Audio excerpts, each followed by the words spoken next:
So welcome back to my channel. So recently माझी skin थोडी dull feel करते आणि तुम्ही बघू शकता हे पिंपल्स वगैरे पण आलेले आहेत because obviously periods are near.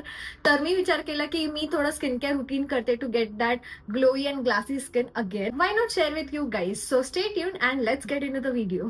So सर्वात पहिले थोडं प्रेप करूया before we start our skin care routine. थोडासा मोठा असणार आहे माझा रुटीन बिकॉज मी सगळं करणार आहे skin exfoliation, mask and everything. So stay tune. So skin care routine start करायच्या आधी it is very important to clean your face. So मी यूज करते आहे बायोक्युलचा Everglow radiance face wash. So मी तुम्हाला सांगते मला या फेस वॉशचा खूप चांगला एक्सपिरियन्स आला आहे. ह्याचा टेक्स्चर बघा एकदम असा क्रीमी आहे. प्लस ह्याचा फोम पण ना एकदम असं ड्राईंग नाही आहे, म्हणजे तुमच्या स्किनच्या नॅचरल मॉइश्चरला पकडून ठेवतं, उगाच सगळं असं ड्राय करून टाकत नाही फेसला. प्लस ह्याच्यामध्ये आहे विटामिन सी अँड AH जे तुमच्या डार्क स्पॉट्सला टार्गेट करतं. सो ओव्हरऑल मला हा फेस वॉश खूप आवडलाय. सो मी या फेस वॉशने माझा फेस एकदम नीट क्लीन करणार आहे. प्लस या फेस वॉशचे इन्ग्रेडियंट्स नॅचरली सोर्स्ड आहेत from sugar can, barberi. This is after.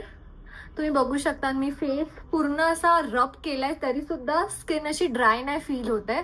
Plus ह्याच्याने ना थोडंसं ब्राईटनिंग इफेक्ट येतं जेव्हा तुम्ही फेस वॉश करतात बिकॉज मे बी त्याच्यामध्ये AH आहे आणि ते एक्सफोलिएट करतं आणि डेड स्किनला रिमूव्ह करतं.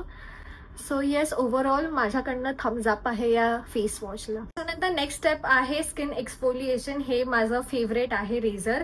मी ॲटलिस्ट मंथमधनं एकदा तरी करते आणि ते इझिली ग्लाईड होण्यासाठी मी हे ऑइल यूज करते. This is again from Biocule. I think this is Biocule radiance glow boosting face oil.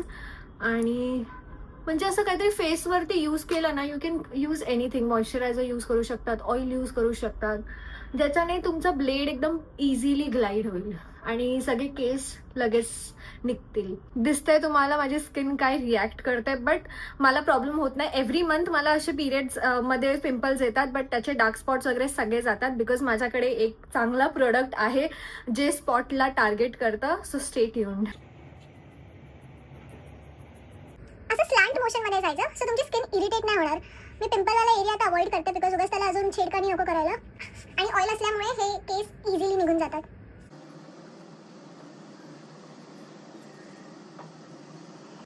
Also मला एक गोष्ट ॲड्रेस करायची होती. रिसेंटली मी एक गिव्ह अवे केलं होतं अँड आफ्टर दिस एक्सपिरियन्स मला आता कळतंय की खूप क्रिएटर्सने गिव्ह अवे देणं बंद का केलं बिकॉज जेव्हा गिव्ह अवेचे विनर्स अनाऊन्स होतात ना तेव्हा खूप मुली असं पॉझिटिव्हली घेत नाही.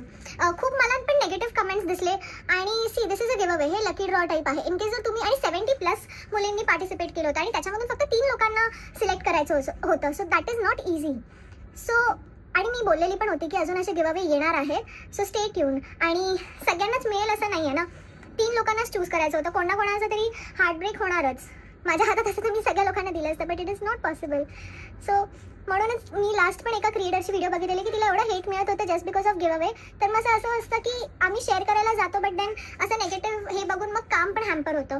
सो सगळ्यांनी दोन्ही 2 वेज अंडरस्टँडिंग असली पाहिजे. बट येस, खूप मुलींनी पॉझिटिव्हली पण घेतलं बिकॉज एवढ्या लोकांमध्ये फक्त 3-4च अशा मुली होत्या ज्यांनी खूप नेगेटिव्हली घेतलं हे, बट बाकी होत्या ज्यांनी खूप स्पोर्टिंगली घेतलं. So I am happy. या स्टेप नंतर स्किन एकदम सॉफ्ट वाटते आणि जे पण तुम्ही स्किन केअर यूज करता ते एकदम असं आतपर्यंत अब्झॉर्ब होतं. Okay, so next step is face mask after exfoliation. Face mask कारण की पूर्ण जे आपली डर्ट आहे, एक्स्ट्रा ऑइल आहे ते सगळं हे खेचून घेतं. प्लस जे पण पोर्समध्ये डर्ट असते ती पण निघून जाते. सो त्याच्यासाठी मास्कसाठी मी ही पेस्ट केली आहे राईस फ्लावरची. हे व्हाईटच भांडं आहे म्हणून तुम्हाला दिसत नाही. ही अशी पेस्ट केली आहे. नथिंग, जस्ट आपलं भाकरीचं पीठ असतं ते आणि भाकरी किंवा तांदळाचं पीठ नॉर्मल कोणतंही, त्याच्यामध्ये पाणी ॲड करून अशी पेस्ट रेडी करायची. आणि जर तुम्हाला माहिती असेल राईस हे खूप आपल्या केसांसाठी आणि स्किनसाठी खूप चांगलं असतं आणि हे ना स्क्रबचं पण काम करतं. आता मी स्क्रब नाही करत आहे, मी स्क्रब पण हेच यूज करते. आता हे सुकल्यानंतर जेव्हा मी फेस वॉश करायला जाईन तेव्हा मी थोडंसं स्क्रब करेन, जास्त करत नाही बिकॉज आत्ताच मी शेव पण केलंय. सो फेस मास्क लावून झालेला आहे. आता हे ते जे थोडंसं उरलंय ते मी आंघोळ करताना असं नेकला वगैरे स्क्रब करेन. सो येस, भेटूया हे सुकल्यावरती. आय एम हॅपी बिकॉज ना सगळं माझी स्किन ऑइली आहे सो खूप जास्त ऑइल असं निघतं. If you have dry skin तुम्ही एवढं ड्राय होईपर्यंत वेट करू नका. You can just clean it up after 5 minutes. आता थोडंसं पाणी घेईन मी आणि ह्याला ना ओलं करेन पूर्ण बिकॉज मला थोडासा स्क्रब पण करायचा आहे. मी जास्त हार्शली नाही करणार because me already skin exfoliate केलेलं आहे. Just look at the glow. एकदम असं क्लीन आणि फ्रेश फील होतं आणि तुम्ही बघू शकता थोडंसं असं ब्राईट पण झालंय स्किन. सो या. आता नेक्स्ट स्टेप आहे माझं फेवरेट सिरम. लिटरली मी 2 बॉटल संपवलेले आहेत आणि आता ही तिसरी आहे. दिस इज अगेन, हे मी खूप माझ्या व्हिडिओजमध्ये तुम्हाला सांगितलं आहे. दिस इज स्पॉटलेस सिरम फ्रॉम बायोक्यूल. तर हे मला विदिन, म्हणजे मी जेवढं बघितलंय ना, पिरियड्सच्या टाइमला मला असे पिंपल्स येतातच, बट आतापर्यंत ते डार्क स्पॉट्स असे राहिले नाही आहेत just because of this serum. Trust me girls, within 1 week हे तुमच्या पिंपल मार्क्सला आणि जे पण डार्क स्पॉट्स आहेत त्याला कमी करतं विदिन अ वीक. एकदम वॉटरी कन्सिस्टन्सी आहे. सॉरी, जरा पण हेवी फील नाही होत फेसवरती आणि हे सगळ्या स्किन टाईपला सूट करतं. जास्त हेवी फ्रेग्रन्स नाही आहे, काही नाही. ह्याच्यात पण विटामिन सी आहे by the way. Just look at that glow. And than me use करणार आहे मॉइश्चरायझर. मी थोडं जास्तच मॉइश्चरायझर लावणार आहे बिकॉज मला थोडा फेस मसाज पण करायचा आहे. तर मॉइश्चरायझरसाठी मी यूज करते vitamin B5 मिनिमलिस्टचं moisturiser.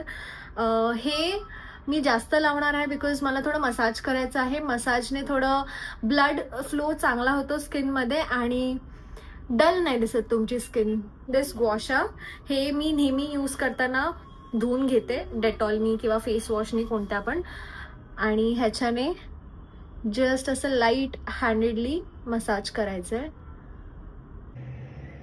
Just look. थोडंसं मी या साईडला केलं तरी हे थोडं लिफ्टेड वाटतं आणि हे थोडंसं बसकं वाटतं. मी या साईडला केलं, तुम्हाला कळतंय थोडंसं असं रेडिश झालंय ही पार्ट आणि ही बाजू थोडी अशी नॉर्मल आहे आणि हा थोडा लिफ्टेड पण वाटतो. सो वॉशा खूप इम्पॉर्टंट आहे जर तुमची पफी स्किन आहे आणि तुम्हाला असं स्नेच्ड फेस हवा असेल तर.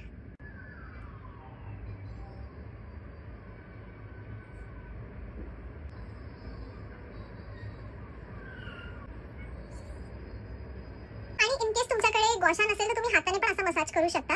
It's okay. तुमच्याकडे ते असलं पाहिजे असं काही नाहीये. तुम्ही हाताने पण खूप चांगला मसाज होतो.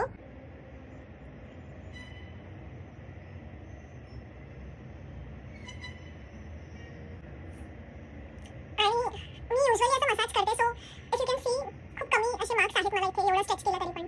सो मसाज खूप जास्त हेल्प करतो. मी करते बिकॉज माझी स्किन खूप पफी आहे, माझे डोळे खूप पफी होतात म्हणून. मसाज पण झालेला आहे, मॉइश्चरायझर पण झालेलं आहे. You can actually see the glow. आधी स्किन कशी होती आणि आता कशी आहे.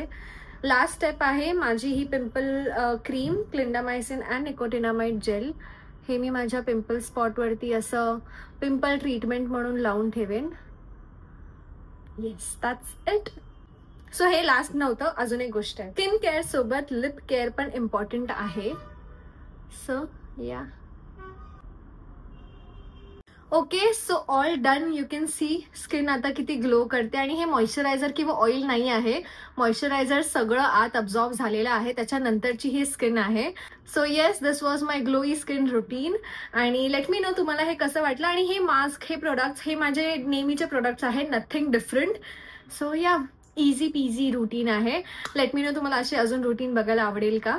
And yeah, bye bye, see you in another video.